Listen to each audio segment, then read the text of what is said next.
The Arizona sun was a hammer, and Eli Harper was the anvil. He tasted copper and dust. The world had shrunk to a circle of shimmering hardpan, the smell of his own cooking blood, and the high, thin whine of a buzzard already making its calculations. He was lying on his back, staring up at a sky so white it hurt to look at. It had been quick, too quick. He had been tracking the 4 cavalrymen for 2 days, fueled by a revenge so cold it felt like ice in his belly.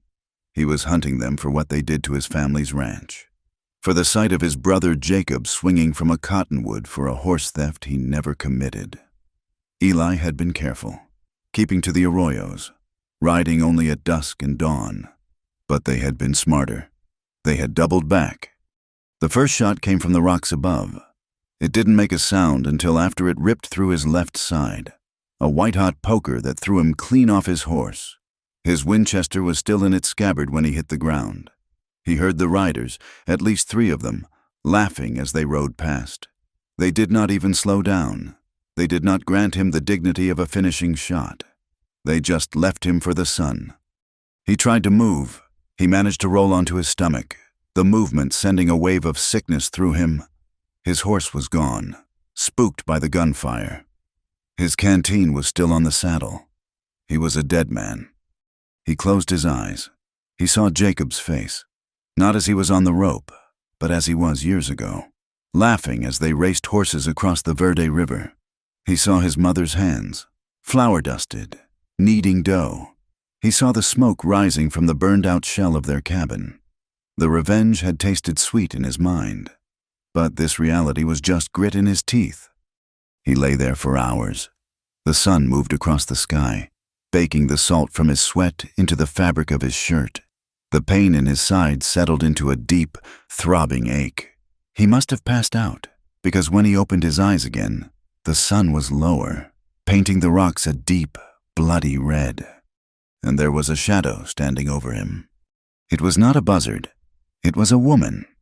He blinked, trying to clear the haze. An Apache. His hand instinctively shot to his hip, grasping only at the empty leather loop where his Colt should have been. Atsa had seen the buzzard circling an hour before. She had been gathering rabbit brush and snakeweed near the old trail, her movements slow and practiced, blending into the landscape. She was a woman who knew how to be invisible. She had lived alone in these hills for 3 years, a ghost even to her own people. When she saw the shape on the ground, her first instinct was to turn away. It was a white man, Tebde, the source of every misery she had ever known. White men were a plague, like locusts or fever. Their business was not her business. Let the desert take him. Let the scavengers have their meal. She took 3 steps back toward the wash, her worn yucca fiber sandals making no sound on the stones. But she stopped. She had seen death. She had seen violence. This was just a man, bleeding out onto the land. She crept closer. He was young, or young enough. His face was caked in dried blood and dirt, his lips split and blackening from thirst. He wore the clothes of a cowboy, but the hate in her heart did not distinguish between uniforms and work shirts. They were all the same.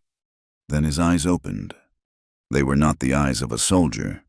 They were not the lust-filled eyes of the trader who had bought her, or the cold eyes of the fort commander who had ignored her pleas.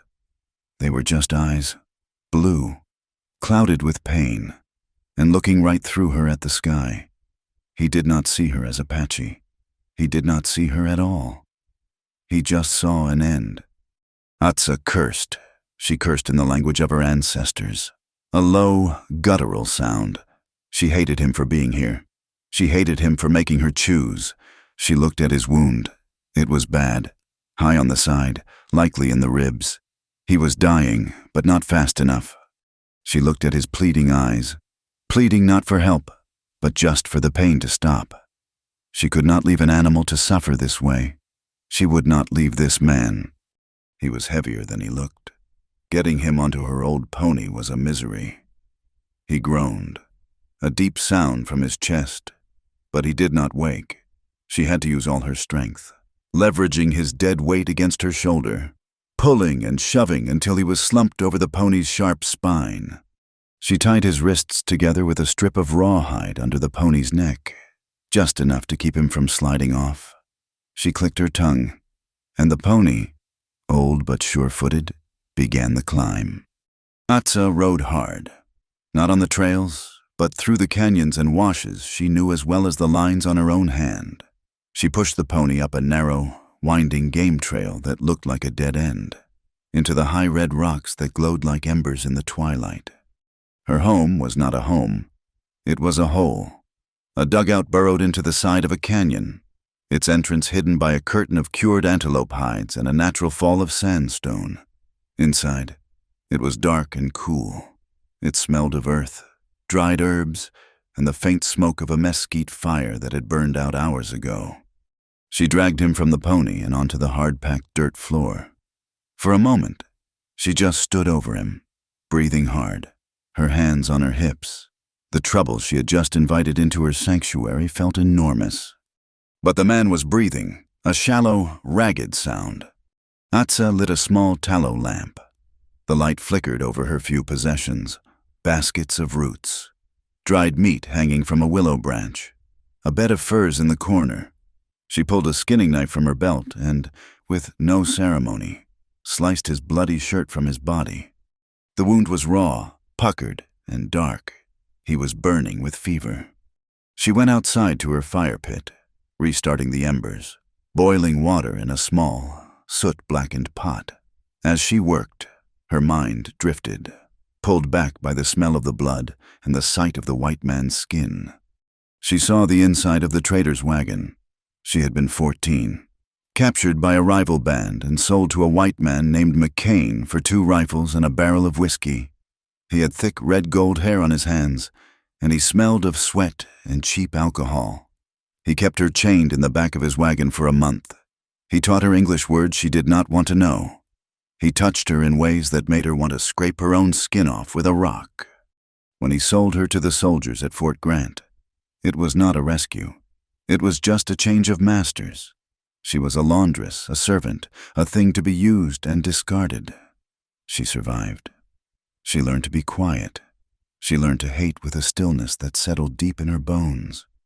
2 years ago, she had finally walked away. She had taken a horse, a knife, and a bag of dried corn and ridden into the desert until she was sure no one would ever find her. She was outcast from the white world for her blood, and outcast from her own people for the stain of the white world upon her. This hole in the rock was the only place she was safe. And now, this man was here. She dipped a cloth into the hot water and pressed it to the wound. The man on the floor screamed. It was not a loud scream. It was a choked, strangled sound. But it snapped Eli Harper back to consciousness. The first thing he felt was the fire in his side. The second was confusion. This was not the desert. The air was cool and smelled of smoke and strange plants. He was lying on something soft, furs. He opened his eyes. The dugout was lit by a single, guttering flame. A shadow moved near him. He focused. It was the Apache woman. She was kneeling beside him, her face impassive in the lamplight. She held a bloody rag in one hand and his own knife in the other. Fear, cold and sharp, cut through the fog of his fever. He was in a den. He was trapped. His mind screamed savage. He tried to lunge, to push himself away, but his body betrayed him. He could barely lift his head. "Water," he croaked. Atsa looked at him. She saw the hate in his eyes before he'd even seen her. It was the same look all of them had, the look that said she was less than human, a creature of the dirt. She saw the way his hand twitched, searching for a weapon. She did not move. She just watched him, her black eyes holding no pity, only a cold, hard assessment. "Where am I?" he demanded, his voice a dry rasp. "What do you want?" Atsa said nothing. She dipped the rag back into the water and pressed it against the wound again, harder this time. Eli hissed, his body arching in pain. He grabbed her wrist. It was a weak gesture, but the intent was clear. His fingers were hot, his grip feeble, but it was an assault. Atsa did not flinch. She slowly raised her other hand, the one holding the knife, and pressed the flat of the cold blade against his throat. Eli froze, his blue eyes locked with hers. The tension in the small, dark space was thick enough to breathe. He was helpless. She was in control. His prejudice warred with his desperation. He could see the muscles in her arm, the tension in her jaw. She could end him right now. Slowly, deliberately, he released his grip on her wrist. Atsa held the knife there for a second longer, letting the cold steel press a message into his skin. Then she pulled it away and went back to cleaning his wound. He did not speak again. He just watched her, his eyes filled with a mixture of terror and suspicion, until the pain and the fever dragged him back under. The next few days were a blur. The desert wind moaned outside the dugout, a constant, lonely sound that seeped through the cracks in the rock. The isolation was total. There was no day or night inside the cabin, only the rise and fall of the fever. Eli drifted.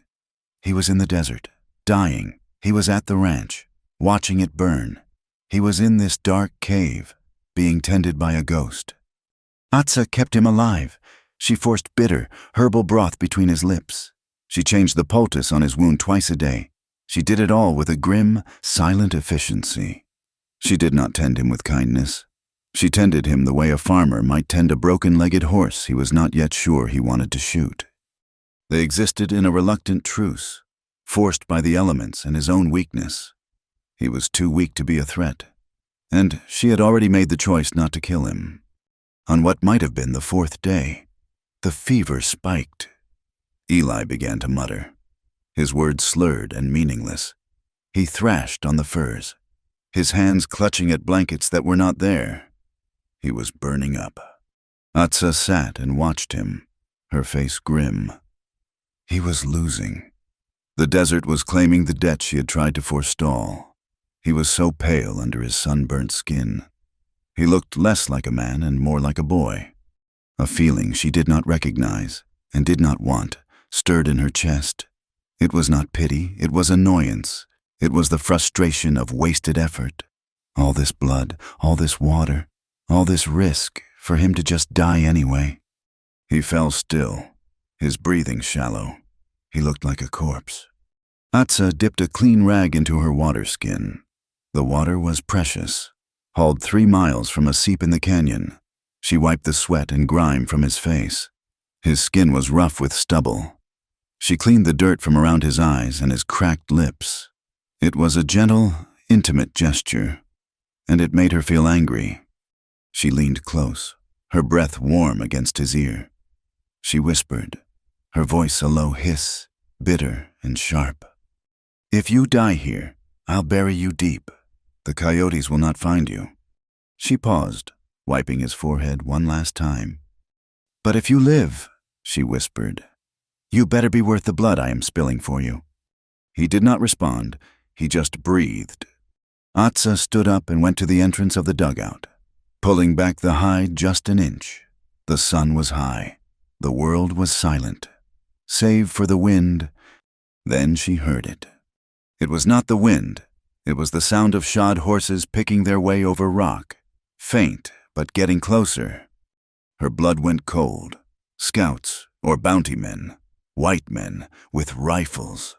She looked at the dying man on her floor. He was the reason. He was the bait, and she was the fool who had brought him into her trap. She dropped the hide, plunging the dugout back into darkness.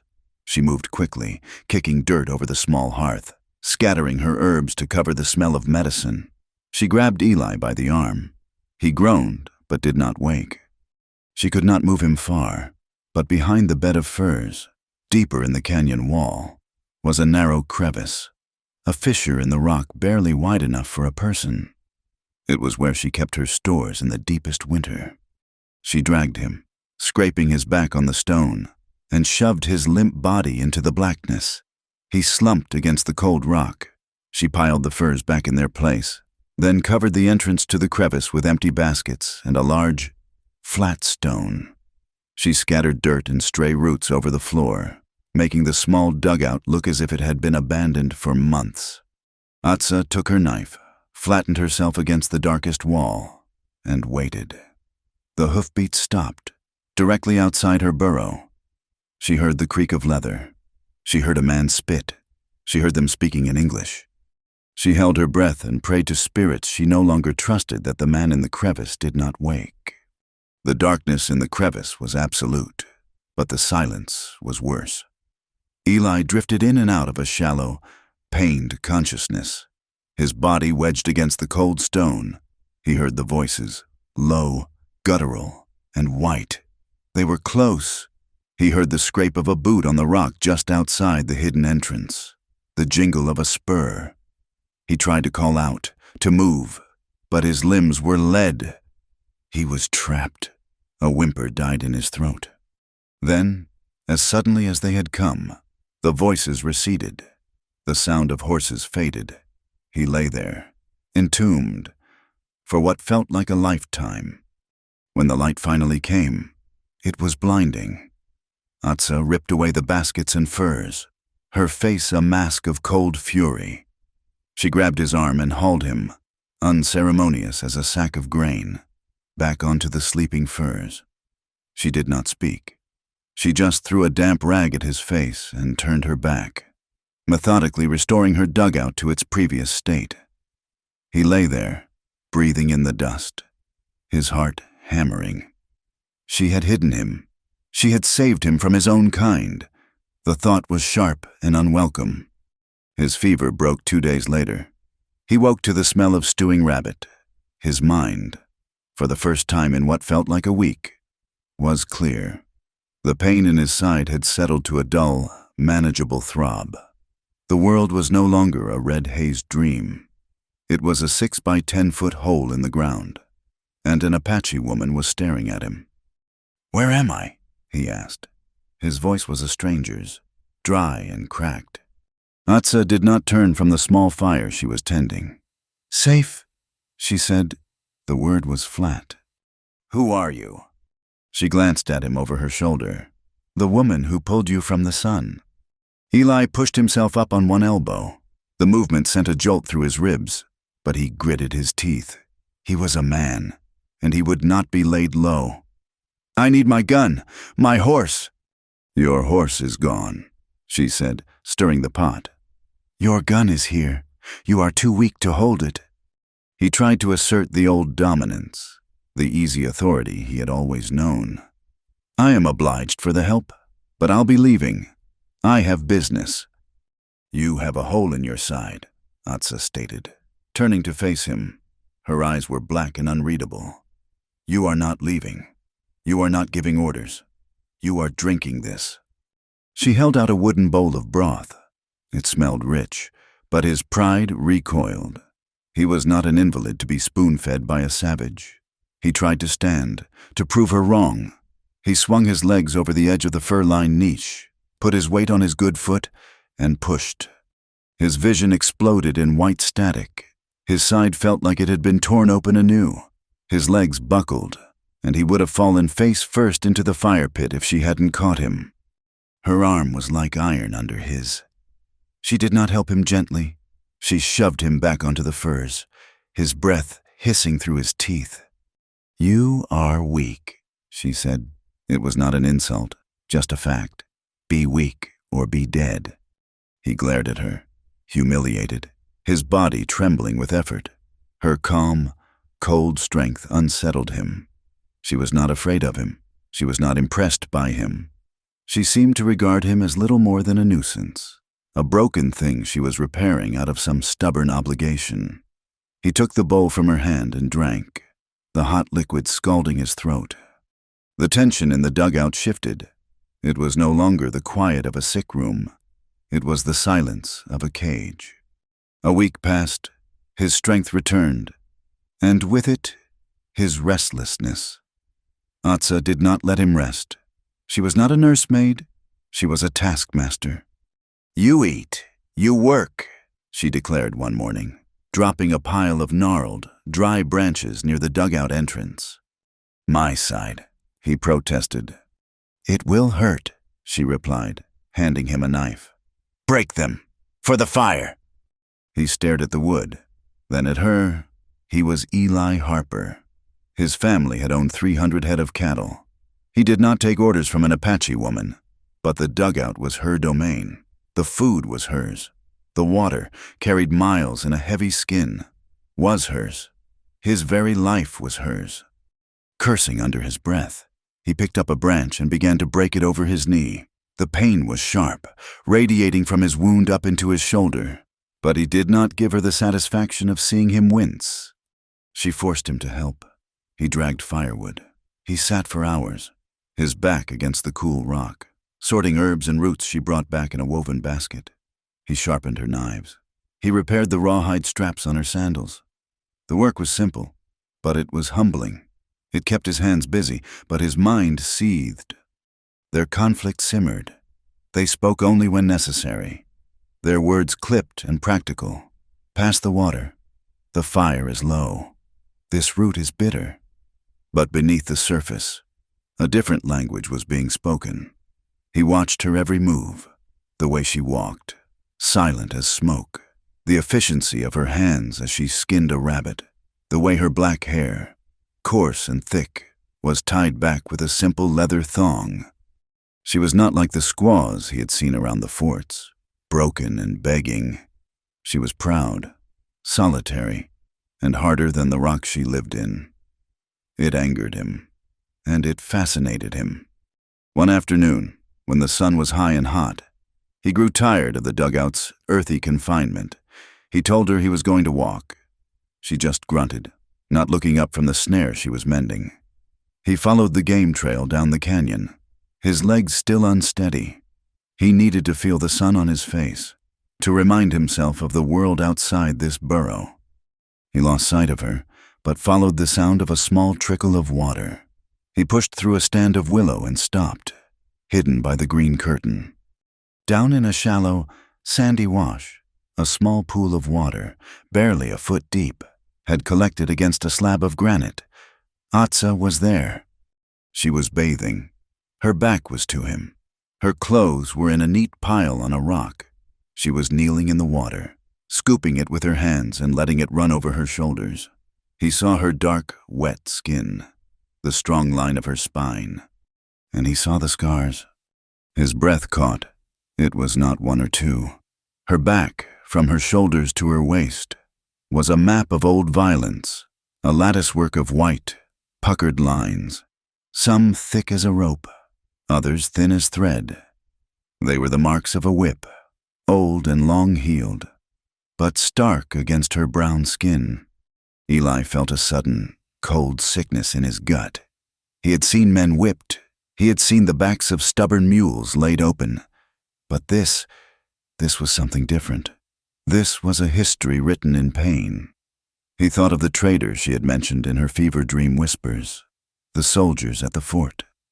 He felt like a trespasser, like he had seen something sacred and profane. He backed away, his movements clumsy, a branch snapping under his boot. Atsa spun around, her hand grabbing her knife from the rock in a single, fluid motion. She rose from the water, her body tense, her eyes flashing fire. She was not ashamed. She was furious. Eli did not speak. He could not. He just looked at her, at the scars, and then at the knife in her hand. He turned and walked back up the trail. The image of her back burned into his mind. That night, the silence in the dugout was heavier than the stone above them. He could not look at her. He sat staring at the small fire, the flickering light playing over his face.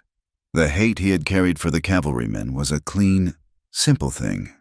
This new feeling was murky and confusing. He had to fill the silence. He had to replace the image of her scars with his own. "They killed my brother," he said, his voice quiet.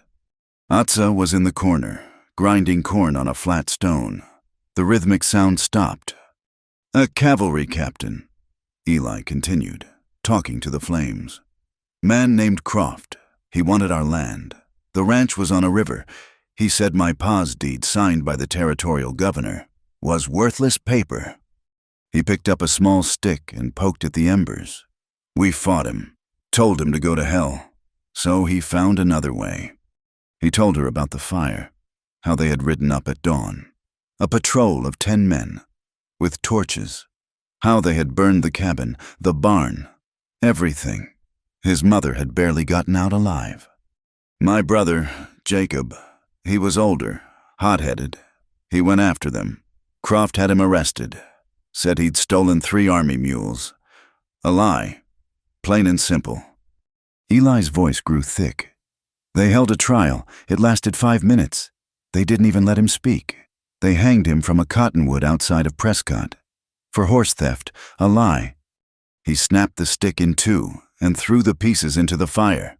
I was tracking Croft and his men when they ambushed me. I was going to kill them all, not for the land, for Jacob. He finally looked at her. She was sitting perfectly still in the shadows, her hands idle on the grinding stone. She was watching him, her expression unreadable. She had not moved. She had just listened. He had told her everything. He had emptied the poison from his own soul into the small, dark space. Atsa said nothing. She picked up the stone and resumed her grinding. The steady, rhythmic shush-shush, the only sound in the dugout. But she had listened, and he knew, somehow, she had understood. The dust storm hit 3 nights later. It came on like a freight train, a solid wall of grit and howling wind that turned the afternoon sky to midnight. The wind shrieked through the canyons, a high, thin sound like a woman screaming. Inside the dugout, the air grew thick and choked. Dirt sifted down from the ceiling in steady streams.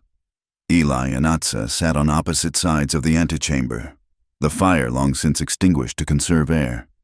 Then came a sound that was not the wind, a deep, groaning crack from above.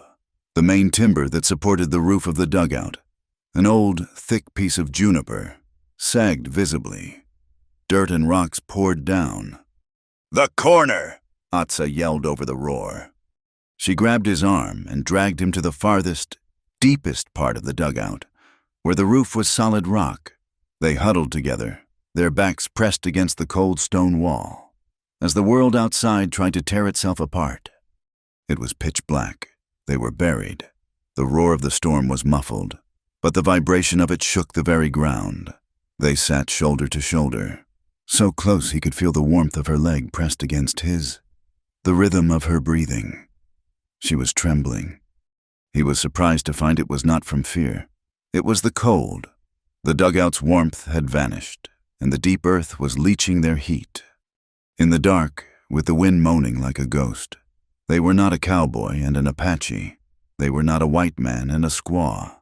They were just 2 people, trapped, huddling for warmth, waiting to see if they would be buried alive. He felt a strange, desperate tenderness. He was a fool. He was a dead man, but he was alive, right now, next to her. He found her hand in the dark. Her fingers were stiff and cold. He wrapped his own around them. She did not pull away. Her hand was calloused and strong, but small in his. He did not know why he did it. Maybe it was the darkness. Maybe it was the fear. Maybe it was the memory of her scars, or the confession of his brother's death. He lifted her hand to his lips and pressed a kiss into her rough palm. It was a chaste, simple, and terrifying gesture, a prayer for comfort. A second later, shame washed over him, cold and hard. What was he doing? He was kissing the hand of a savage. He snatched his hand away as if he had been burned, retreating into himself. They sat in the darkness for hours, not touching, not speaking, while the storm raged above them. When the wind finally died at dawn, they dug their way out. The entrance was buried under 3 feet of sand, but the dugout had held. The air was scoured clean, the sky a bruised purple. Eli felt raw. The exertion of digging had torn something in his side. He sat heavily by the new, clean entrance, his shirt sticking to his skin. When he pulled it away, his hand came back red. "You've opened it," Atsa said, her voice flat. She was surveying the damage, her face grim. "It's fine," he lied, leaning back against the rock, feeling sick and weak. She ignored him. She went inside and came back with her pot of herbs and clean rags. "Sit up," she commanded. He bristled. "I said I'm fine." "You are bleeding," she said, her patience gone. "Do not be a child." She knelt in front of him and pulled his shirt up, her expression clinical. But as she cleaned the weeping wound, her touch was different. It was not the cold, efficient touch of the first few days. Her fingers were firm, but they hesitated. They lingered on his skin, just for a moment, tracing the angry red line of the wound. He held his breath. He watched her face, the way her eyes focused on his skin. He could smell the herbs on her hands, the faint, dusty scent of her hair. He felt a jolt, sharp and low in his belly. She finished, her movements becoming abrupt again. She packed the wound and stood, turning away from him. That night, he pretended to be asleep. He watched her through slitted eyes. She sat by the dying embers of the fire, not mending, not grinding, just staring into the coals. He saw the conflict on her face. He saw the memory of the kiss in the dark. She was torn. He was a man. He was a man who had been gentle, but he was still a Tebda. He was still from the world that had scarred her, the world that had hunted her and cast her out. To feel anything for him was a betrayal. To trust him was madness. He watched her until his own eyes grew heavy and he truly fell asleep. The morning broke the tension in the worst possible way. The air was clear and cold, and the silence between them was brittle. He felt on edge, ashamed of the kiss, angry at his weakness, and trapped by his own recovery. He needed to be the man he was before. He needed to push her away, to rebuild the walls. He was sitting by the entrance, cleaning his pistol. She had given it back to him 2 days before, but without the bullets. He was rubbing the barrel with an oiled rag. "My brother, Jacob," he said, his voice casual. "He always said your people were only good for 2 things. Atsa, who was sorting through the storm-scattered firewood, went still. "Stealing and running," he finished, the words feeling ugly and false in his mouth. He was testing her. He was trying to start a fight, to make her the enemy again. She turned slowly. Her face was blank, her black eyes empty. "My people," she repeated, her voice dangerously quiet. "Yeah, your people. Raiding settlers? Killing women? You'd have left me to die out there if you hadn't thought I was worth something." He knew it was a lie. He knew she had saved him for reasons he could not understand, but he said it anyway, driven by his own sour shame. "You think you know my people?" she hissed.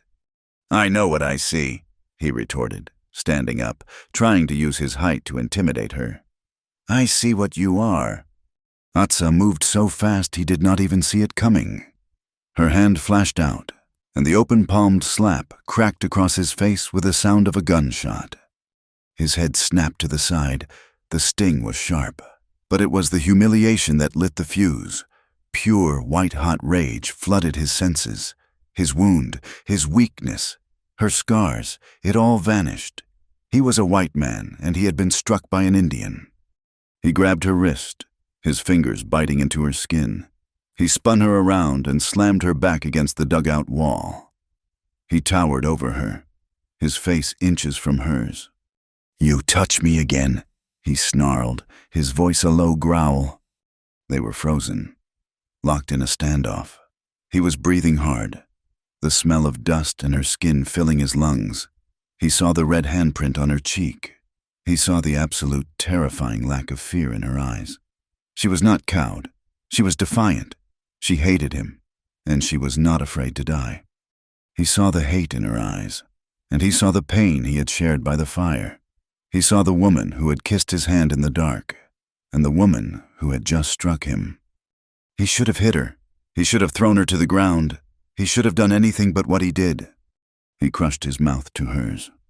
It was not a kiss. It was an explosion. It was all his anger, his shame, his desperate loneliness, and his unwanted desire colliding. It was rough, punishing, and wrong. He grabbed her other arm, pinning her against the rock.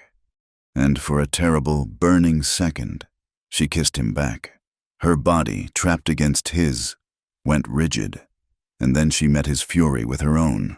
Her free hand, the one he hadn't grabbed, fisted in the front of his shirt, holding on as if she were falling.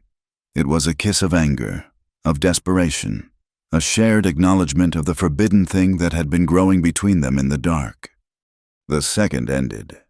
Atsa tore her mouth from his and shoved him.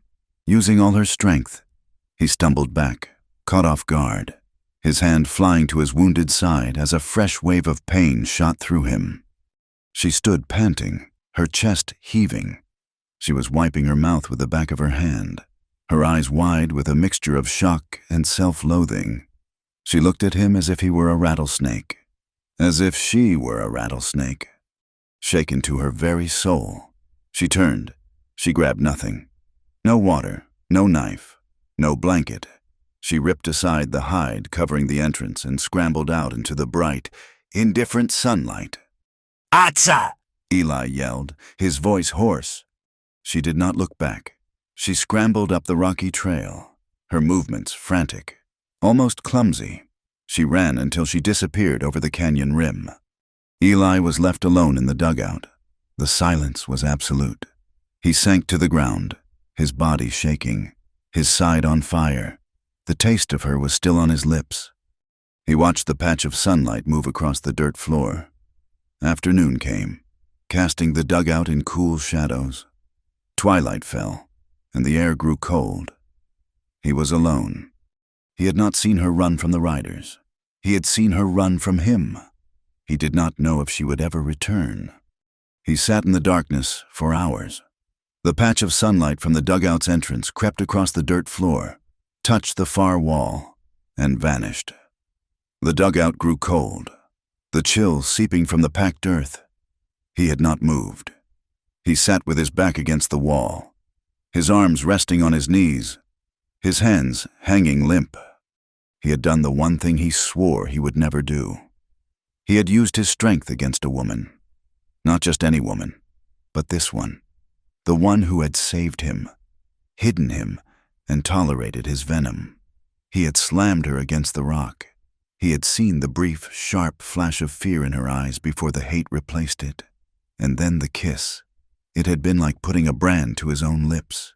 He could still taste the dust and the salt of her skin. He had assaulted her. He had driven her from her only home. He was no better than Croft, no better than the traitor who had left those scars. When the cold became too much to bear, he stood, his side aching. He was alone, truly alone. He looked at the meager pile of firewood.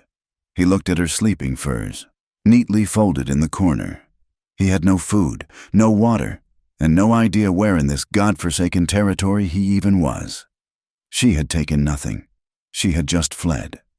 He waited for the sound of the bounty hunters. He waited for the coyotes. He deserved whatever came next.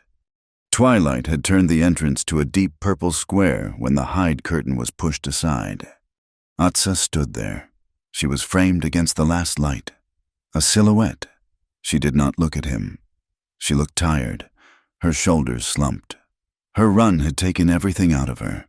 She had spent the day on a high ridge, watching the buzzards, grappling with the violation and the impossible, traitorous response of her own body. She had nowhere else to go. This hole in the rock was her only world. Returning was not forgiveness, it was survival. She walked past him as if he were a piece of furniture and went to the hearth. She sat, drawing her knees to her chest, shivering. Eli watched her. He saw the dark, ugly bruise already forming on her wrist where his fingers had bit into her. The shame was so thick in his throat he could not speak. The silence stretched, cold and heavy. The anger was gone. The violence had burned it out of them, leaving only this brittle, exhausted emptiness. He moved, his boots scraping the dirt. He went to the woodpile. He took the last of the dry branches and her flint. He knelt at the fire pit. His hands were clumsy, his side screaming in protest as he bent. He struck the flint, once, twice. A spark caught the dry tinder. He blew on it gently, coaxing the flame, adding larger twigs, then the branches. He did not look at her, but he felt her eyes on him. He built the fire for her. He did not ask. He did not speak. He just did it. The small dugout filled with a flickering, warm light. The flames painted her face, highlighting the exhaustion in her eyes. She leaned toward the warmth, her hands outstretched. The emotional distance was still there, a great canyon between them, but it was no longer angry. It was just sad. They ate a cold meal of dried meat, still not speaking. When it was time to sleep, the old arrangement seemed impossible. He could not claim the main furs. He sat by the fire, intending to stay there all night. Atsa watched him for a long time. Finally, she spoke, her voice raspy from the dry air and disuse. "You will freeze, and I will have to carry you again."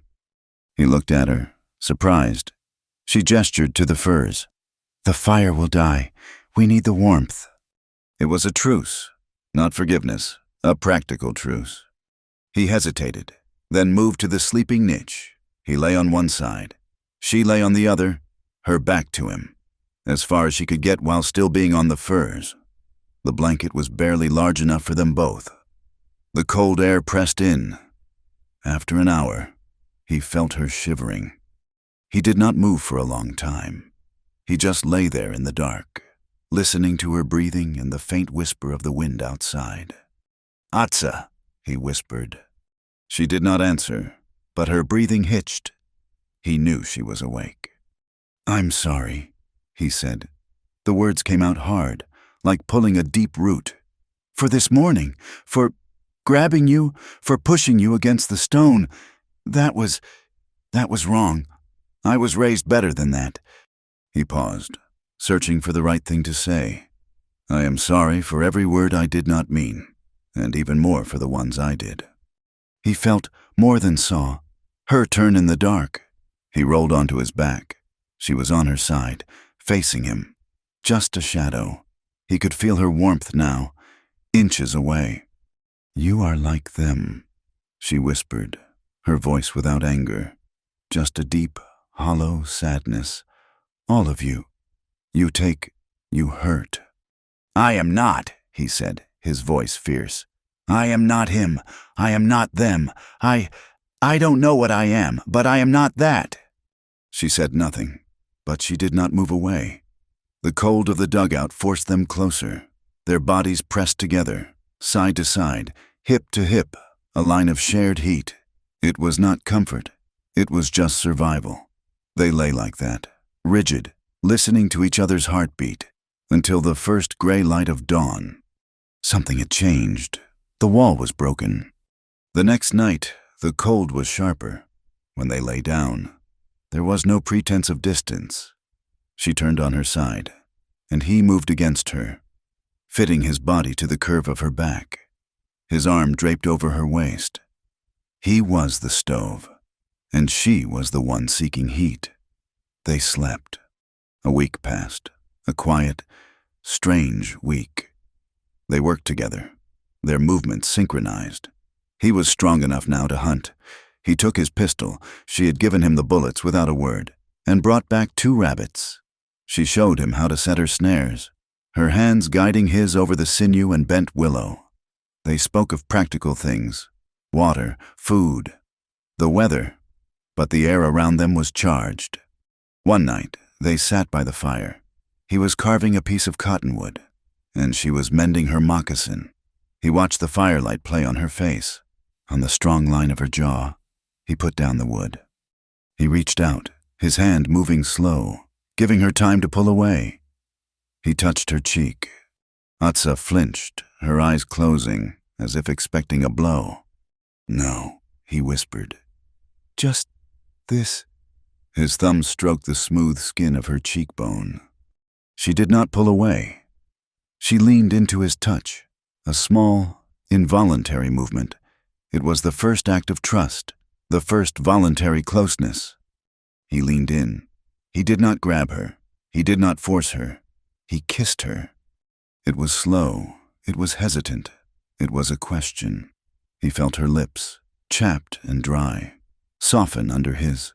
He felt her hand come up, not to push him away, but to rest on his shoulder. She kissed him back. This kiss was everything the first one was not. It was not anger. It was not shame. It was a deep, aching loneliness. It was the taste of wood smoke and parched earth. It was two broken, solitary souls finding the only other warmth in the world. He pulled back. Her eyes were dark, searching his. "Eli?" she whispered, the first time she had used his name. He kissed her again, deeper this time. He tasted her fear, and his own. He tasted the apology and the acceptance. His hand moved from her face to her hair, pulling the leather thong free, letting her black hair fall around her shoulders. He pulled her shirt, the one she had sewn from an old canvas tarp, over her head. She let him. The firelight fell on her shoulders, and on her back. He stopped. The scars. They were stark in the flickering light, a terrible white map of cruelty. Atsa tensed, her instinct to cover herself. She started to turn away, shame rising in her face. "Don't," he said, his voice thick. He put his hands on her shoulders, stopping her. "Don't hide." He looked at the ruin of her back. He felt that cold sickness again, the protective rage, but it was mixed with a tenderness so fierce it hurt his chest.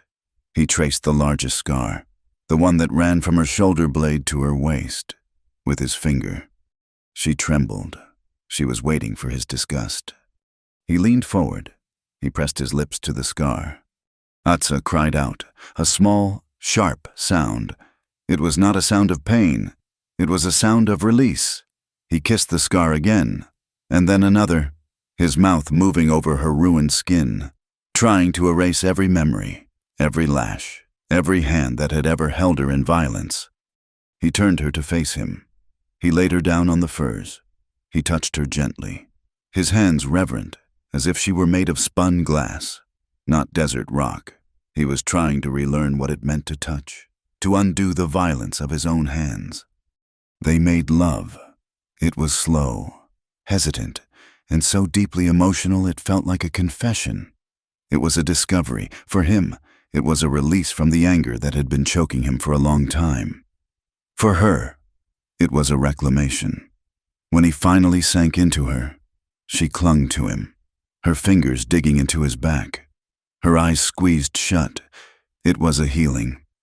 Afterward, they lay tangled in the furs. The fire burned down to red-gold embers. The dugout was quiet. Eli held her, his hand stroking her hair, and she began to cry. It was not the sound he had heard when he kissed her scar. It was a quiet, desolate weeping. The sound of a pain held for so long it had turned to stone, and the stone was finally cracking. He held her tighter. "Atsa, did I hurt you?" She shook her head against his chest, her tears soaking his skin. "No," she whispered. "No?" She cried for a long time, not from sadness, but from release. He just held her. He did not speak. He did not shush her. He just let her break, and he held the pieces. When the sobs quieted to ragged breaths, she spoke, her voice a monotone in the darkness, as if she were reciting a story that had happened to someone else. "His name was McCain," she said. "The trader. He smelled of whiskey and onions. He bought me from the Pinos for a rifle. I was a girl, 14 summers." Eli's jaw tightened. He said nothing. He listened. "He kept me in his wagon. He tied my ankle to an iron ring. He used the whip when I would not be quiet." She took a shuddering breath. "He sold me to the soldiers. At the fort, they were the same. They just wore blue. They called me laundry girl. They used me, one by one, in the sheds. They told me I was unclean. They told me I was nothing, just a squaw." He felt her whole body tense, the memory making her rigid. "I ran one night. I took a knife and I ran. I walked for 10 days. I ate lizards. I found my people, my mother's people, near the Black River." She paused, and her voice broke again. "They would not take me. The women, they saw the trader's brand on my dress. They smelled the white man on me. They called me Tebdeikin, white man's ghost. They said I was unclean. They drove me away with stones. She fell silent. She had told him everything, the source of every scar, inside and out. Eli kissed the top of her head. He could not find words. The hatred he felt for McCain, for those soldiers, for the women who had cast her out, was a living thing. It was so profound it left no room for speech. He just held her. He held her, and in the holding, he made a silent vow. He would be the one man who did not hurt her. He would be the one who stood between her and the world that had left those scars. He held her until she fell asleep, her breath finally even, her body lax in his arms. Peace lasted 3 days. It was a strange, quiet peace. They were a man and a woman. Not a cowboy and an Apache. They were Eli and Atsa. They smiled. He taught her a word in English. She taught him the Apache word for water. On the 4th morning, Eli was outside the dugout, checking the snares they had set. The air was clear, the sky that painful, bright blue. He was walking back when he froze. He heard it, a sound that did not belong, the clink of a horseshoe on rock, distant but clear in the canyon's echo. He dropped into a crouch, pulling his pistol. He scanned the canyon rim. Nothing. He waited. He heard it again, closer this time. And a voice, a white man's voice, calling to another. He scrambled back to the dugout, sliding inside, pulling the hide shut. "Riders," he said, his voice low. Atsa's head snapped up. She was instantly alert, her eyes going to her knife. "How many?" "I heard 2 voices, but they sound like scouts. There could be more." He peeked through a tiny slit in the hide. He saw them, 2 men on horseback, a 1/4 mile down the canyon, studying the ground. "Bounty hunters," he said. "They're on my trail." Atsa watched them, her face grim. "They will search every wash. They will find this place." "We have to move," he said. "Tonight," she agreed. "I know a place, high in the canyons, a place from my childhood. They cannot follow with horses. We can only get there by climbing." They waited. The minutes dragged. The riders passed, heading deeper into the canyon system. They were not gone. They were just searching. At dusk, they left. They took the water skin, the dried meat, his pistol, her knife, and the blanket. Atsa led the way, moving up a sheer rock face that looked impossible to climb. She used handholds and footholds he could barely see, moving like a spider. He followed. His body was stronger, but he was not built for this. His boots slipped on the smooth stone. His side, the old wound, began to pull. It was a steep, brutal climb in the near darkness. They climbed for what felt like hours. They were on a narrow ledge, catching their breath. Eli leaned against the rock wall, his lungs burning. "How much farther?" he panted. "Close," she said, looking up. He pushed off the wall to follow, and a blinding white-hot pain tore through his side. He gasped, his hand flying to the wound. It was wet. He looked at his hand in the pale moonlight. It was black with blood. "Atsa," he grunted. She turned. She saw his face, pale and twisted in pain. She saw his hand. "No," she whispered. It's opened again." He slid down the rock face, his legs giving out, and slumped onto the ledge. He was losing blood. Fast. The world was starting to spin. Atsa was beside him in an instant. "No, no, not now." She ripped the bottom of her dress, tearing a long, thick strip of fabric. Her hands were frantic, but her movements were sure. She pressed the wad of cloth against the bleeding wound, hard. He cried out, a sharp, strangled sound. "Hold this," she commanded. He pressed his own shaking hands over hers.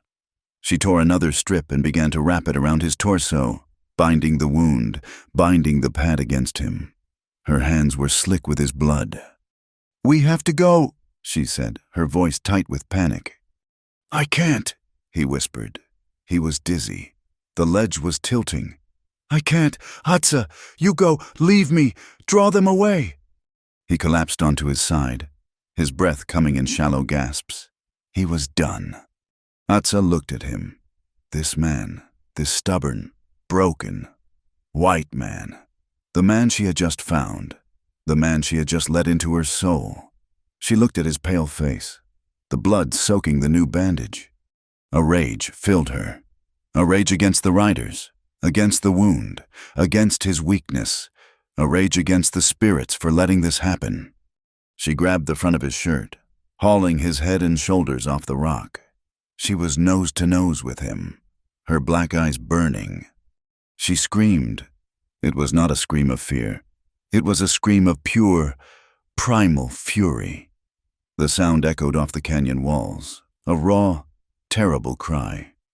You do not get to die on me, Cowboy, she shrieked, shaking him. Not after all this. She hauled him to his feet. He was limp, a dead weight. She put his arm over her shoulder, taking his weight onto her own small frame. Walk, she snarled. Walk, or I will drag you. She dragged him. The last 100 yards were a nightmare of scraping rock and gasping breaths. She hauled him into a deep fissure, a cave hidden behind a curtain of ancient, dry vines. He collapsed onto the sandy floor, unconscious.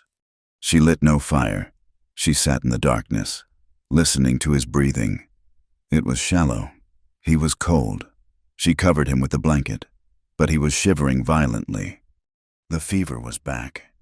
He tossed his head, muttering. He was delirious. He was back at the ranch, yelling for Jacob. He was cursing Croft.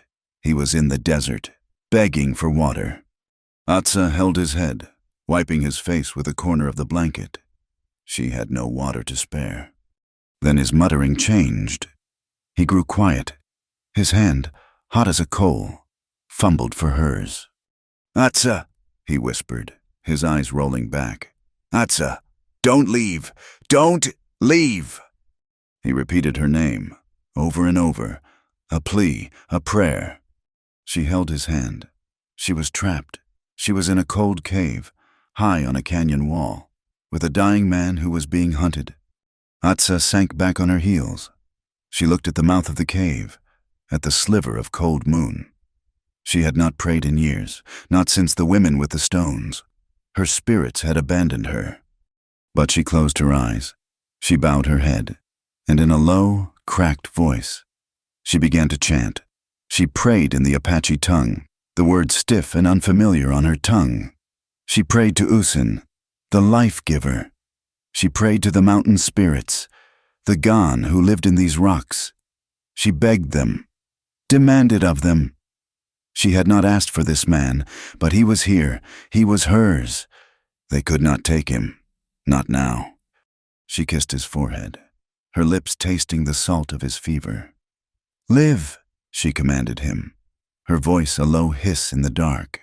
Live, damn you. He woke up cold. For a moment, he thought he was back in the desert, the fever claiming him.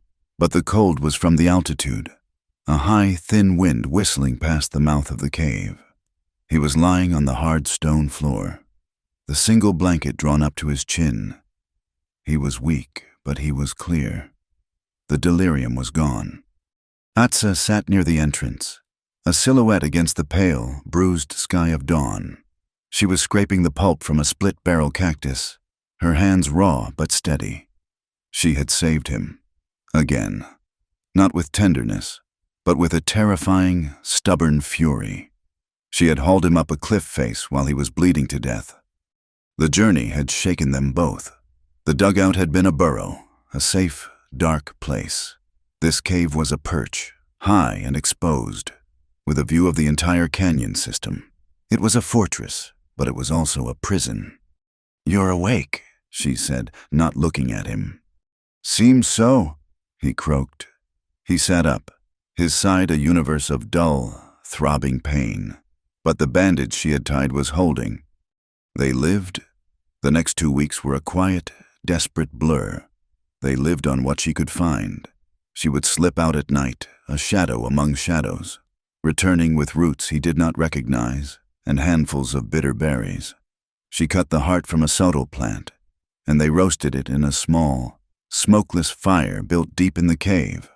Their water came from the cactus pulp she gathered, a bitter, stringy moisture that kept them alive but did not quench the thirst. The hardship did not drive them apart, it forged them. The intimacy that had been born in the dugout, hesitant and healing, deepened into something else. It settled into true love. It was a love born not of comfort, but of shared survival. It was in the way he watched her climb back into the cave, his hand on his pistol until she was safe inside. It was in the way she would check his bandage, her touch no longer clinical, but proprietary. It was in the long silences, sitting side by side, watching the eagles ride the thermals far below. They were no longer just Apache and Cowboy. The world had stripped those labels from them, leaving only a man and a woman with fractured hearts, trying to trust. One evening, they were watching the sun bleed out over the western rim. The sky was a violent, impossible shade of orange. "You told me," he said, his voice quiet, "about the soldiers, the traitor. You never told me why you live alone, why you did not stay with your people." Atsa was quiet for a long time, her eyes on the fading light. "I tried," she said, her voice flat. "When I ran from the fort, I told you I went to my people. I found them, near the Black River." She picked up a small, sharp stone, turning it over in her fingers. "I found my mother's sister. I was happy. I was home." She paused, and her voice hardened. "But the other women, they saw how I looked at the ground. They saw the stain of the white man on me, the way I walked, the way I talked." She looked at him, her eyes dark. "They called me Tebde Ikin, white man's ghost. They said I was unclean, tainted. They said I could not be washed. One morning, the shaman, he brought the women. They threw stones. They drove me out. They said I would bring the sickness of the white world to their children." She looked at her hands. "So I left. I came here, where I could be unclean alone." Eli felt a cold, familiar anger. Not at her, but at the women, at the world. "They were wrong," he said. "They were right," she whispered. "I brought you here, did I not?" He reached across the space and took the sharp stone from her hand, closing his own fist around it. "My mother," he said, his voice low. "She was born in this territory. Her folks were traders. She grew up with the Ute, spoke a little of their tongue. She understood them." He stared out at the dark canyon. "My PA was a good man, but he was rough. He saw Indians as Indians. But he loved her. He respected her. When I was a boy, maybe 10, we were in Prescott, a drunk teamster at the saloon. He heard my ma talking about the Ute. He called her a squaw lover." Eli's jaw tightened. "I was too young. I didn't know what it meant. Not really. But I knew it was the ugliest thing I had ever heard. 5 years later, I was 15. Same man, different saloon. He said it again. Said my ma was no better than an Indian's whore and that my brothers and I were probably half-breeds." "What did you do?" she asked. "I took a piece of firewood from the pile by the stove. I beat him. I broke his jaw and 3 of his ribs. I think I would have killed him.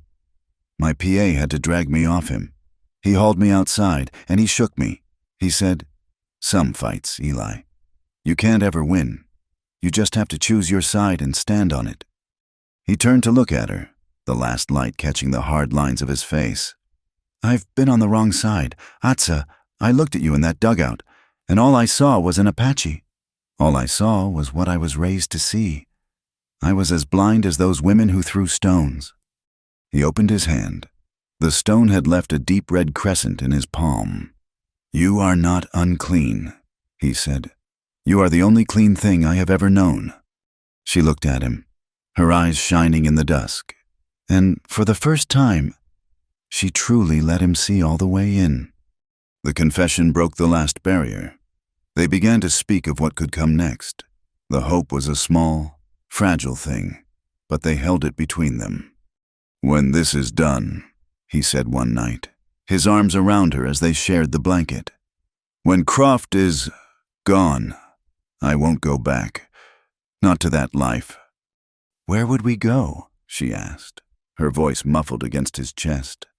"North, Oregon, or high into the Colorado mountains. I could build a cabin, a real one, with a glass window and a floor made of wood." "Far from towns," she whispered. It was not a question. It was a condition. "Far from everyone," he confirmed. "Just us. We could get some land, a few horses. No one would know us." She was quiet for a long time. He thought she had fallen asleep. Then she spoke, her voice so small he barely heard it. "Maybe," she said, "we would have children." The word hung in the cold air. Children. A boy with his eyes in her hair. A girl with her strength. The thought was so powerful it stole his breath. He held her tighter. He saw it. A life. A real life. Born from the ashes of their old ones. The next night the air was still, the moon a bright, cold coin. She was teaching him. "My mother taught me," she said. "A prayer. For the gone. The mountain spirits. They are the ones who live in these rocks. They protect us." "Teach me," he said. She spoke the words. They were in Apache. The sounds were guttural, soft, full of the wind and the earth. He tried to repeat them. His mouth was clumsy. The words were foreign, stones on his tongue.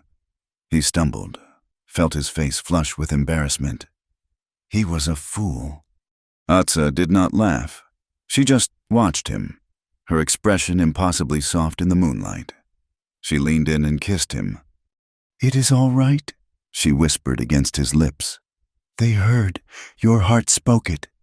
She kissed him again, and the hesitant hope of the past few days ignited, their bodies entwined.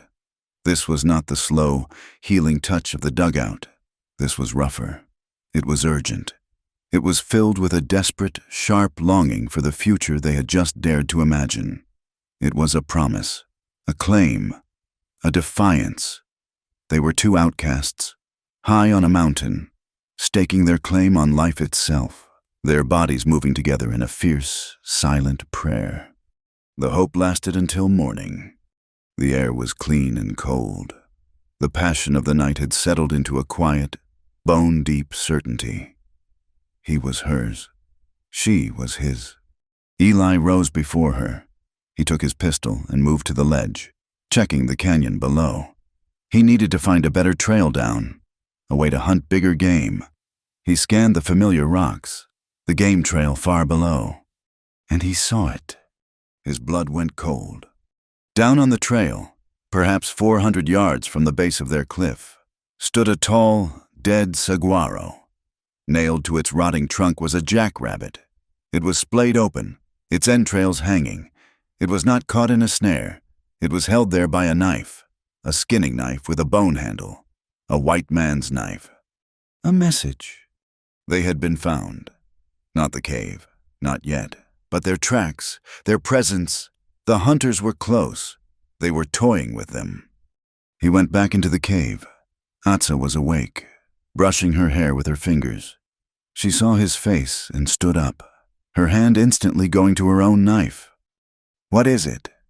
"They're here," he said, his voice flat. "They left a sign. They've found our tracks." He stood at the mouth of the cave, staring at the rabbit, though he could no longer see it. The pieces clicked into place. His mind raced back. "It's not just revenge," he said, thinking aloud. "It's not just for Croft. The bounty.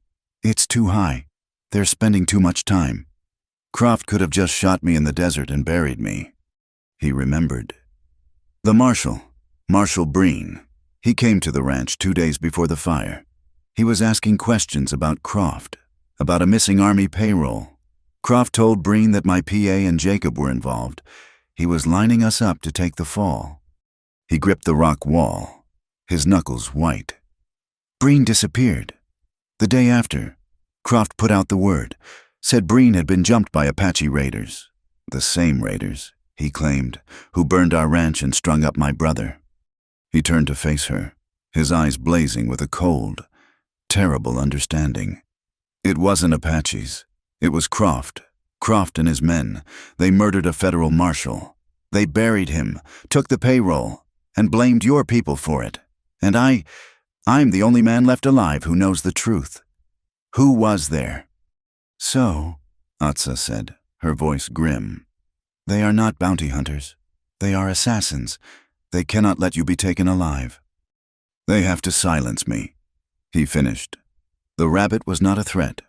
It was a promise. That night, the hope was gone. The cave was a trap. The wind moaned, sounding like a death rattle. Atsa was asleep, her breathing slow and even, or he thought she was.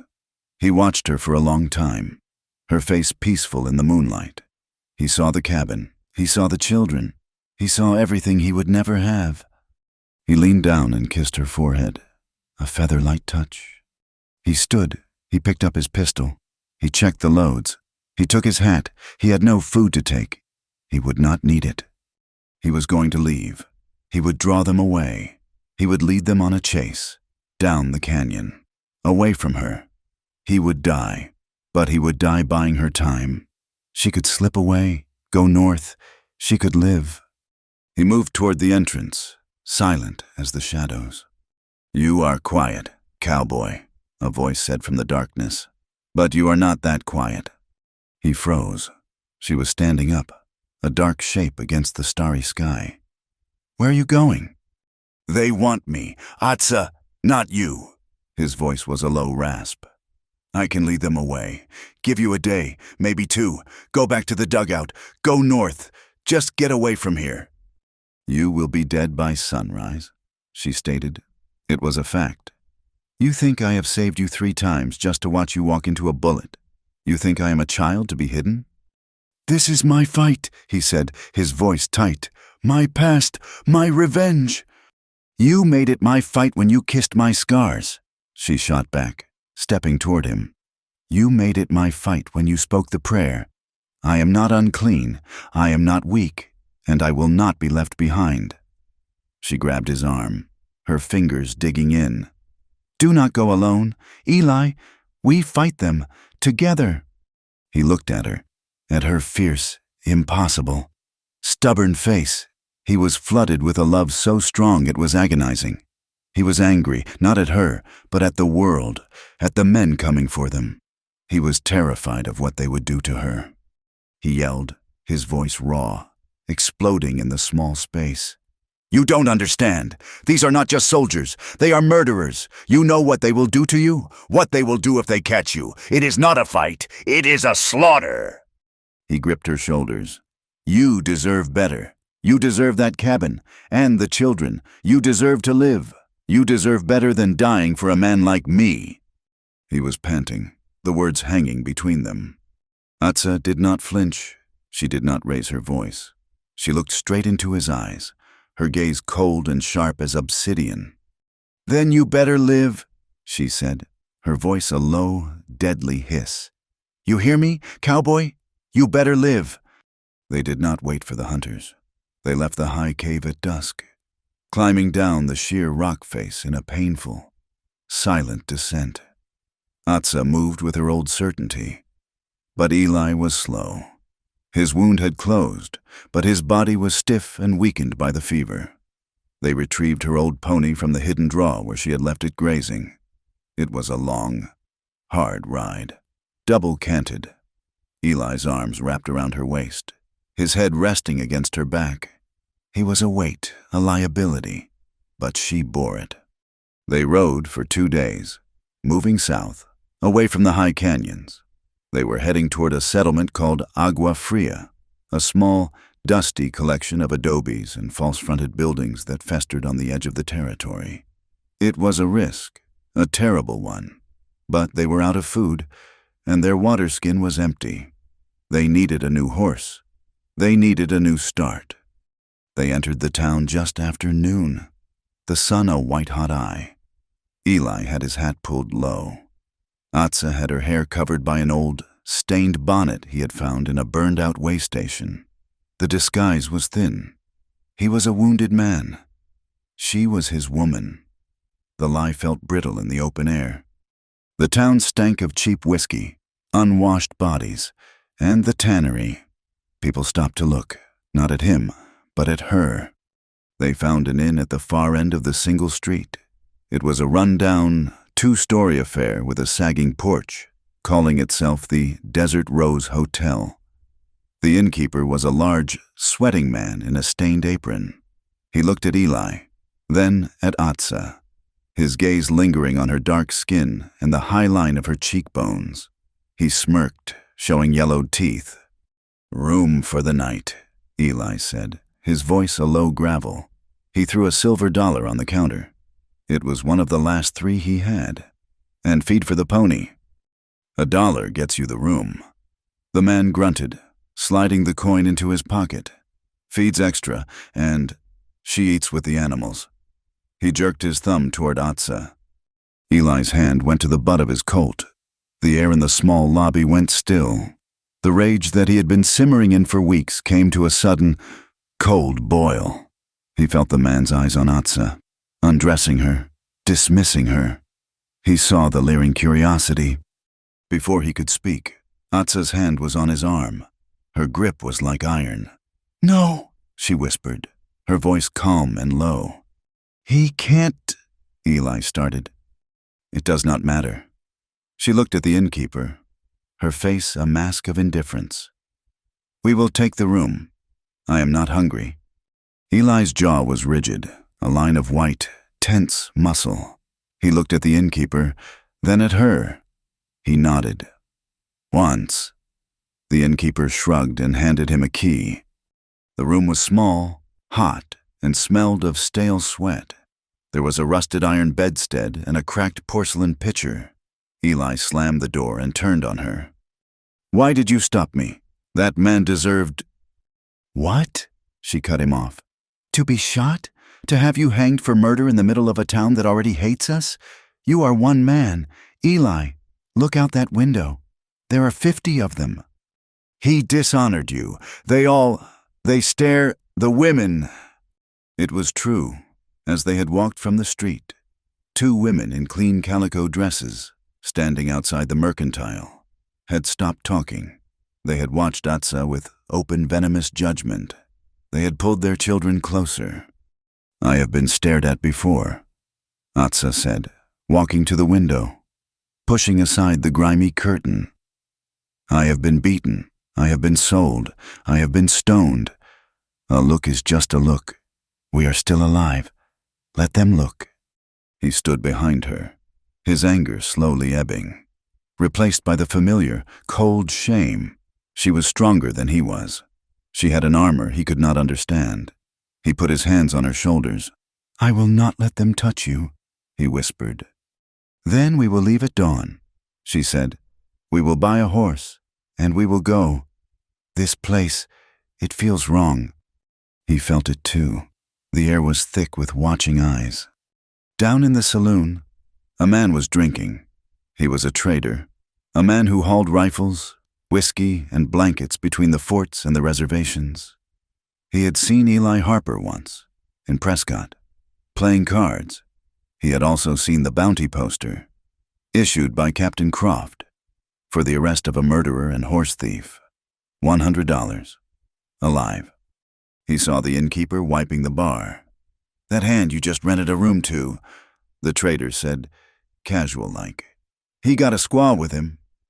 "An Apache bitch," the innkeeper grunted. "Proud one, too. He's lame.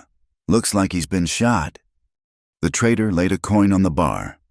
"That man is Eli Harper. There is a reward. Go get the sheriff. Tell him I said so, and tell him to bring his posse. Harper is fast." The innkeeper's eyes widened. $100. He wiped his hands on his apron and ran out the back door. Night fell. Eli and Atsa lay on the lumpy mattress, fully clothed, the pistol on the small table between them. They did not sleep, they listened. The sounds of the saloon below, a tinny piano, a man's loud laugh, the crash of a glass, were a poor cover for the tension. "Tomorrow," Eli whispered, his hand finding hers in the dark. "We will be gone, I promise. We will find that cabin." "I know," she said. The first boot hit the door. It did not splinter. The cheap wood lock just burst. The door slammed open, and the room was instantly filled with men, at least 6 of them, their faces hard in the lantern light from the hall. Eli was moving before the door hit the wall. He grabbed the Colt and fired. The first man in the doorway screamed and fell back. Eli shoved Atza off the bed, onto the floor. "Stay down." A gun exploded in the hallway, the bullet ripping through the mattress where Eli had been. He dropped to one knee and fired again. Another man grunted. He was a wolf, wounded, but cornered. He fought with a cold, desperate fury, but there were too many. A man lunged from the side, a big man with a beard. He did not fire. He swung his rifle like a club. Eli tried to turn, but his wounded side screamed, and he was too slow. The rifle butt caught him square on the temple. The world went white, then black. His gun clattered to the floor. "Get him!" a voice yelled. Atza was not cowering. She had her knife. As a man reached for Eli, she came up from the floor, a dark shadow, and drove the blade deep into his thigh. He roared in pain, staggering back. She turned, looking for an escape, for another weapon. The bearded man who had struck Eli saw her. He didn't hesitate. He backhanded her across the face. The blow was brutal, snapping her head back, splitting her lip open. She tasted her own blood. She lunged again, but he was too strong. He hit her again, a closed fist to the stomach that drove the air from her lungs. She fell, gasping. "Damn squaw," the man snarled. "Should have killed her." "Leave her," the sheriff ordered, tying Eli's hands. "She's just trash. Get Harper. We'll hang him in the morning. Croft's men will be here by noon to confirm the body." They dragged Eli, unconscious and bleeding, from the room. The bearded man looked down at Atza, who was curled on the floor, trying to breathe.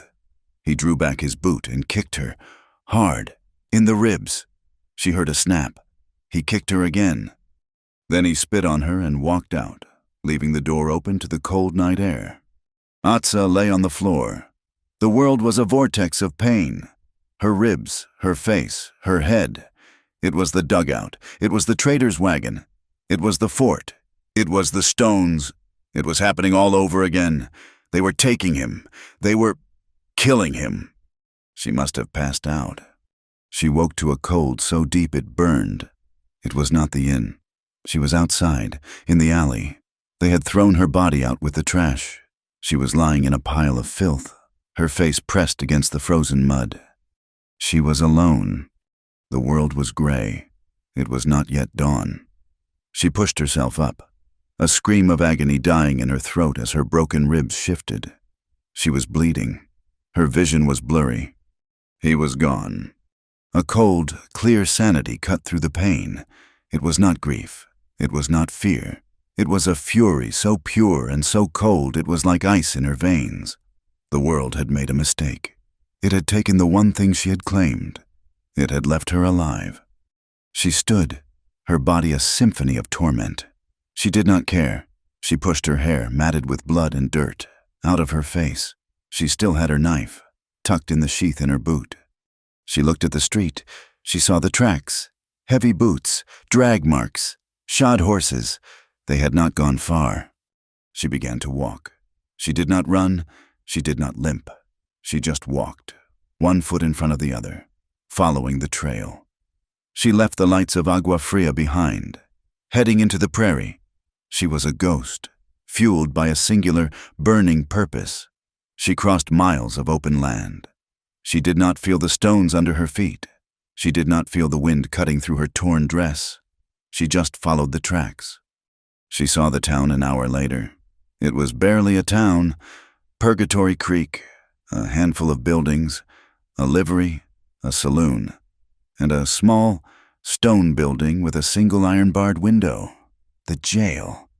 She saw the horses tied outside. 4 of them. She did not go to the jail. She went to the livery, silent as smoke. She found a horse, a strong-looking bay. She saddled it, her hands quick and practiced. She took a coiled lariat from the wall. She led the horse out the back, tying it in the alley behind the jail. Then she waited. The sky was turning from black to a deep, bruised purple. Dawn was coming. In the jailhouse, Eli was awake. He was chained to a ring in the stone wall. His head felt like it had been split open. He was sitting on the floor of a cold, dark cell. He had failed. He remembered the fight. He remembered Atsa. He remembered the bearded man. The kick. He closed his eyes. A pain sharper than his wound tearing through him. They had killed her. He had brought her to this. He had taken her from her solitude, her safety, and he had gotten her killed. The door to the cell block opened. A man entered. He was older, with a gray mustache and a tin star. The sheriff. "Morning, Harper," the sheriff said. "We're just waiting for the sun. Then we'll have a hanging." Eli said nothing. He stared at the floor. "Got Croft's men riding in to collect the bounty. They'll be pleased you didn't give us too much trouble. Last chance for a word with God." Eli looked up, his eyes dead. "Just give me a pen and paper." The sheriff was surprised. "A confession?" "A letter." "To who?" The sheriff laughed. "That Apache whore? She's dead. Son, we dumped her in the—" "Give me the paper," Eli snarled, lunging, his chains rattling. The sheriff, seeing the killing rage in the man's eyes, took a step back.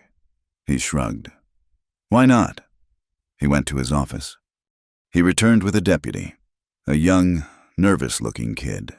The sheriff handed a piece of paper and a small nub of pencil through the bars. Eli took it. "He's all yours, kid." The sheriff said to the deputy, "I'm going to get some coffee.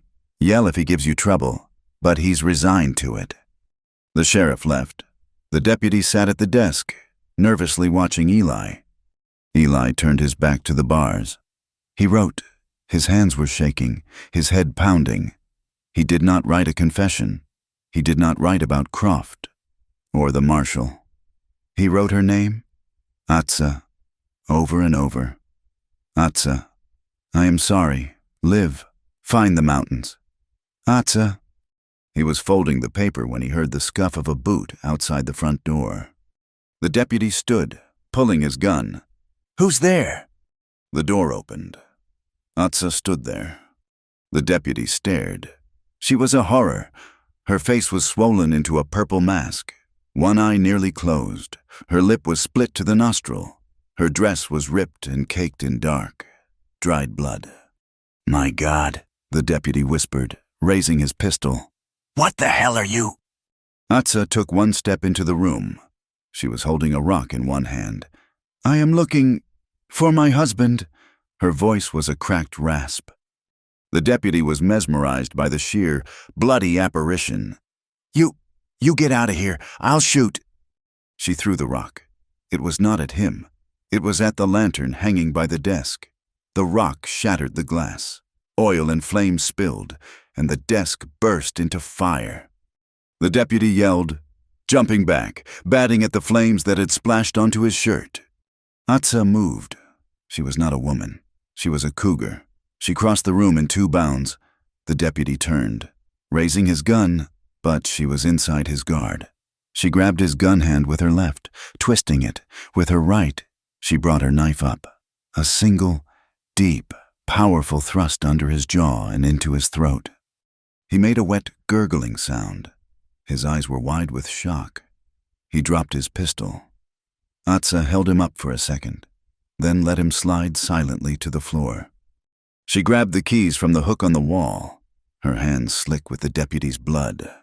Eli was on his feet, his heart hammering against his ribs. He had heard the scuffle. He had heard the gurgle. He was staring at the door to the cells. The key scraped in the lock. The heavy door swung open. She stood there, illuminated by the growing fire on the desk. She was breathing hard. She was the most terrible and beautiful thing he had ever seen. He thought he was dead. He thought she was a spirit, come to take him. "Atsa," he breathed. She gave him a broken smile.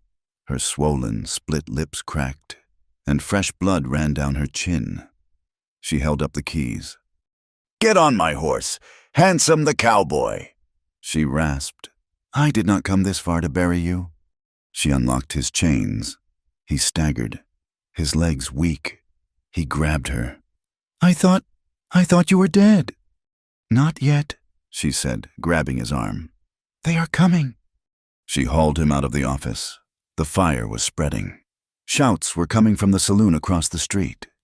She shoved him toward the alley, toward the horse. "Go!" He climbed onto the bay, his body screaming in protest. Atsa was right behind him, swinging up, settling behind the saddle, her arms snaking around his waist. She took the reins. "Hold on," she commanded. She kicked the horse, hard. The bay lunged from the alley, onto the main street. The sheriff was running from the saloon, his coffee cup in one hand, his pistol in the other. He stared, his jaw dropping, as he saw the blood-soaked Apache woman and the hanged man thundering past him. "Stop them!" he roared. Guns blazed. Men poured out of the saloon. Hooves thundered on the hard-packed earth. Atsa leaned low, kicking the horse into a desperate, flat-out run. They rode like hell. A bullet whined past Eli's ear. Another tore a hole in his hat. They were at the edge of town. They were riding into the rising sun.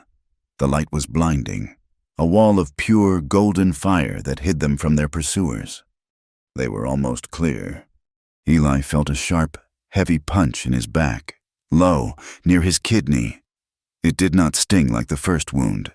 It was a deep, sickening thud that stole his breath. He grunted, slumping forward. "No!" Atsa screamed. I'm hit," he gasped, his strength failing. "Hold on, Eli," she cried. "Just hold on." She wrapped one arm around his chest, holding him in the saddle, steering the horse with the other. The hoofbeats of the posse were behind them, but falling back. She rode for the rising sun, for the broken, red rock canyons that offered the only shelter. Eli was a dead weight against her, clinging to her, his blood already soaking her legs. The bay horse ran until its lungs burned, and Eli's blood soaked its flank. Atsa did not follow a trail. She was a creature of the rock, and she guided the horse into a maze of burning orange canyons, a place where the world was tilted on its side, 1,000 feet of sheer sandstone wall rising to a sliver of blue sky. She heard the posse behind them, their shouts echoing, but the canyons were a maze, and she was its master. She rounded a bend, a sheer wall of granite, and found what she was looking for, a narrow slot, a crack in the stone, hidden by a fall of ancient boulders. She forced the horse through it, the animal's hide scraping the walls. They were in a hidden box canyon, no more than an acre wide, with a spring-fed seep and a stand of old cottonwoods. It was a sanctuary. Eli slid from the saddle. He did not fall. He simply collapsed, a marionette with its strings cut. He landed on the sandy ground and did not move. Atsa was beside him, her own body a chorus of agony. Her ribs felt like shattered glass, her face a numb, swollen mask. She ripped his shirt open. The bullet had entered his back, low into the side. It was a kidney shot. It was a death sentence. She had nothing, no herbs, no poultice. All she had was the tattered, filthy strip of her dress she had used on his first wound, still tucked in her belt. She pressed it against the hole, a useless, desperate gesture. He was conscious. His eyes were open, staring at her. He saw her face, the ruin of it. The left eye was swollen completely shut. Her lip was split wide, The blood was caked black over her skin. She looked like a demon, a thing of nightmare. And she was weeping. The tears were silent. They cut clean tracks through the dried blood and dust on her one good cheek. She was not wailing. She was not screaming. She was just watching him die. And the tears would not stop. "Don't," he whispered. His voice was a dry rattle. "Don't cry. You're safe." "Be quiet," she commanded, her voice thick and broken. "You are not dead. You are not allowed to be dead." She bound the wound, tying the rag so tight he grunted, a thin film of sweat beading on his gray skin. The posse was gone. They had lost the trail. The canyon was silent, save for the whisper of the wind in the cottonwoods. Atsa sat back, leaning against a boulder. She was so tired. She had fought. She had killed. She had run. And she had lost. They waited. They moved deeper into the canyon as the sun set, finding a place that offered better shelter, the crumbling ruin of an old Spanish mission. It was just a skeleton. 4 adobe walls melting back into the earth, a collapsed roof, and a single, cracked bell tower standing like a forgotten sentinel against the stars. It was a place where prayers had died 100 years ago. She made him a bed of dry leaves in the old sacristy, the only room that still had a partial roof. The horse, tied nearby, grazed on the dry grass growing where the altar had been. Eli was cold. The shock was setting in, and the desert night was sharp. He was shivering, a deep, convulsive rattling of his bones. Atsa lay beside him, covering them both with a single, threadbare blanket.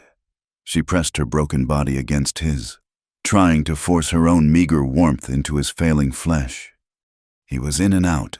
The fever came on fast. Not a slow burn like before, but a raging, consuming fire. He was burning from the inside, though his skin was clammy. And then the storm came. It rolled in from the north, a high-altitude brute. The wind howled through the empty arches of the mission, a sound like a grieving woman. It was not rain. It was a biting, stinging sleet that turned the air to ice. Eli began to mutter. He was not at the ranch. He was not in the dugout. He was somewhere else. Somewhere dark. He cried out, a small, weak sound. Atsa held him, her good eye wide in the darkness, staring at the black hole where the roof should have been. She had nothing. No medicine, no fire, no hope. He was leaving her. The man who had called her clean. The man who had promised her a cabin. The man who had kissed her scars. The world was taking him. She began to sing. Her voice was a rasp, cracked and ruined by her split lip. It was a thin, wavering sound against the roar of the wind. It was an old Apache lullaby, a song her mother had sung to her about the Chidi, the spirits, and the silver path to the stars. She sang of the mountain gods, the Gan, who would come to guide the soul home. She sang to him, her face pressed against his, her tears freezing on his burning skin. "If you die," she whispered into his ear, her voice a low, fierce promise. "I will carry your soul back to the stars myself. I will fight the spirits for you. I will not leave you." She sang and held him, her own body rigid with pain, as the storm raged and his life guttered like a cheap candle in a gale. At sunrise, the storm was gone. The world was silent, cold, and wet. Atsa moved. She was stiff, her body a single, solid piece of agony. She looked at Eli. He was pale, so pale. His breathing was a shallow, irregular flutter. He was not dead, but he was in the land between. He was almost gone. She stood. The posse was still out there. They would find this place. They would find the tracks. They would come, and they would find him. And they would scalp him. They would take his hair as a trophy. A cold, hard resolve settled in her. They would not touch him. She walked out of the sacristy. She found a pool of muddy rainwater. She found a vein of red, iron-rich clay in the crumbling mission wall. She found a piece of charcoal in a long-dead fire pit. She knelt by the pool of water. She looked at her reflection. The woman who stared back was a battered, swollen horror. She was unrecognizable. She dipped her fingers in the red clay. She drew 2 thick lines from the corner of her eyes down to her jaw, the lines of the warrior. She mixed the charcoal with mud. She blackened her forehead. She was not Atsa, the outcast. She was not the squaw from the inn. She was Ende. She was a woman prepared to die. She went back and picked up Eli's pistol. She checked the loads. 5 shots left. She had her knife. She sat in the main archway of the mission, the pistol in her lap. And she waited. Atsa. The voice was not a voice. It was a whisper, a dry scrape of air. She spun. He was awake. His eyes were open, and they were clear. He had pushed himself up on one elbow. He was watching her. He looked at her face. He saw the purple, swollen flesh. He saw the black and red paint. He saw the pistol. He understood. "You look," he rasped, "beautiful. I am sending you to the spirits," she said, her voice hollow. "I will be right behind you." "No," he whispered. He coughed, a wet, rattling sound that sprayed blood onto the leaves. "Not hiding, not like this." He pushed himself, trying to get up. His body failed. He fell back. "Help me," he commanded, his voice a breath. "Help me, up." She went to him. She saw the last flickering ember of his pride. He would not die on the ground. He would not let her die alone. She put her good arm under him, her broken ribs screaming in protest. She hauled him to his feet. He was a dead weight, a man of straw and fever, but he was standing. He draped his arm over her shoulders, leaning on her. She was the only thing holding him to this world. "Let's end it together," he whispered. They stood in the archway, a painted, broken Apache woman and a dying cowboy, waiting for the end. They heard it, the clink of a bridle, the splash of a hoof in mud. 6 riders rounded the bend. The sheriff from Purgatory Creek was in the lead. The big bearded man who had kicked her was beside him. They reined in, their horses snorting, their rifles coming up. They stared. "Well, I'll be damned," the sheriff said, his eyes wide. "The squaw's got paint, and the dead man's walking." Hold on," Eli panted. The words cost him everything. The men paused, their rifles trained.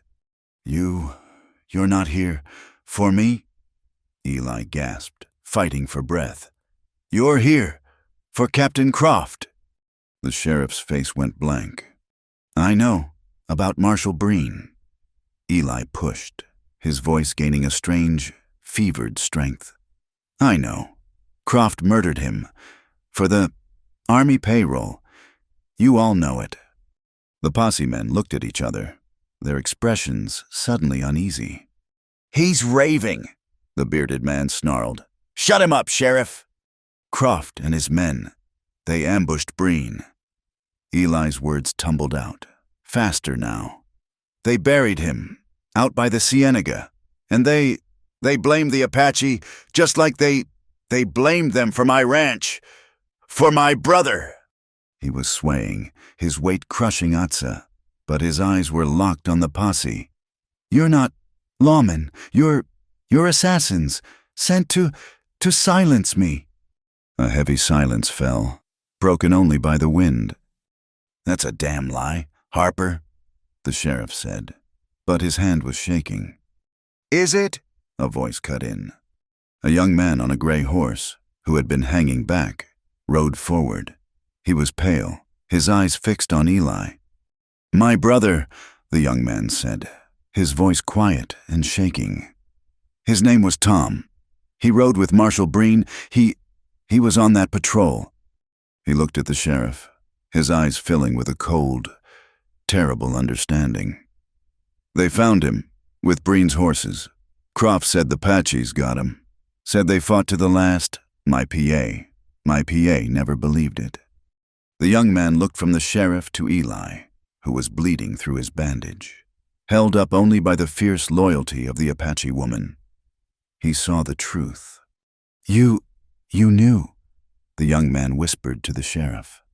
"You knew Breen was dead before they even found him. You told my PA Croft had sent word." "Shut your mouth, kid!" the sheriff roared, swinging his rifle toward the young man. It was too late. The young man was faster. He drew his sidearm and fired. The shot echoed, flat and loud.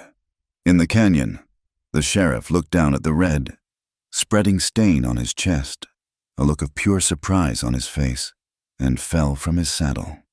The bearded man bellowed in rage and swung his own rifle, not at the young man, but at Eli and Atsa. Atsa had already pushed Eli to the ground. She raised Eli's pistol with a steady, two-handed grip and fired. At the same instant, the young man fired again. 2 shots hit the bearded man. He was thrown backward off his horse. The remaining 3 posse members, their faces white with shock, threw their hands in the air. "We ain't part of this. We're just collecting a bounty." The young man, his pistol still smoking, looked at them with contempt. Get out of here. Ride back to Purgatory and tell them what happened. Tell them the truth." The men wheeled their horses and fled. The young man looked down at Atsa, who was kneeling over Eli. Eli was not moving. "Is he?" "He is breathing," she said, her voice flat. She looked up, her painted, swollen face a mask of exhausted fury. "We are going." The young man nodded. He looked at the dead sheriff, then back at her. "My brother, he was a good man. Marshal Breen, too. I'm obliged." He hesitated. "Go north. High. Don't stop. Croft. He won't quit." "Let him come," Atsa said. The young man tipped his hat. He turned his horse and rode away, leaving them alone in the crumbling mission with the dead. Eli did not wake. The bullet, the cold, and the ride had taken the last of his strength. He was burning with fever, his body limp. Atsa, moving on pure, raw nerve, loaded him onto the bay. She began to walk, leading the horse, her body a single, shattering ache. She had to get him to water. She walked for hours, out of the canyons, onto the open plain, following a line of cottonwoods. She found it, a river, running shallow but clean. She dragged him from the horse. She tore his bloody clothes from his body. She was moving in a dream. She pulled him into the icy shallows. The cold was a shock, even to her. Eli's body convulsed. His eyes flew open. He gasped, staring at her, delirious. "Atsa?" "I am here," she said. She held him, his head on her shoulder, sitting in the freezing water. She ripped a piece of his shirt and bathed his face, his chest, washing away the blood and the sweat. She held him in the river as the sun climbed. The icy water a baptism, a desperate fight against the poison in his blood. She held him until the shivering stopped, and the burning heat in his skin cooled. He fell into a deep, natural sleep. She dragged him to the bank, collapsing beside him, her strength gone. They lay tangled together, wet and broken, on the muddy shore. He woke at dusk. The sky was a deep, soft purple. He was alive. His side was a universe of pain, but the burning was gone. He was clear. Atsa was asleep, her head on his chest, her hand clutching his. He looked at her face in the twilight. The war paint was smeared. The swelling was already turning a deep, dark blue. He had never seen anything so beautiful. He was so weak, he could barely move, but he was alive. He whispered her name. Her eyes fluttered open. She saw him. She saw his eyes, clear and sane. "Don't," he whispered, his voice a dry rasp. "Don't. Let go." Atsa tightened her grip on his hand. She leaned her battered face against his. "Never," she whispered. Months later, the snow was falling. It fell in heavy, silent drifts, covering the high mountain valley in a shroud of pure white. The world was quiet. The only sound was the steady thunk of an axe biting into a tall pine. Atsa swung the axe with an easy, practiced rhythm. Her hair was thick and long, tied back with a leather thong. The scars on her face had faded to thin, pale lines, barely visible. She was strong. She loaded the split logs onto her arm and carried them toward the cabin. It was a small, sturdy cabin, built of logs chinked tight against the wind. A plume of wood smoke rose from its stone chimney. She stepped inside, stamping the snow from her boots. The room was warm, filled with the smell of wood smoke and stew. Eli sat in a chair by the fire. He was carving a piece of pine. He was thinner, and he would always walk with a limp. The bullet was still lodged deep in his back, a constant, dull reminder. But his eyes were clear, and his hands were steady. He looked up as she came in. He smiled. "That's enough. The storm's settling in." She dropped the wood into the box and came to him. She looked at his carving. It was a small, perfect toy horse. She stood beside him, her hand resting on his shoulder. Then she moved her other hand, placing it on her own belly. It was swollen, round and full beneath her wool shirt. "It is time," she said, her voice soft, "that we told her about the world she is coming into." Eli put down his knife. He took her hand, the one that had held the axe, and turned it over, kissing the calloused palm.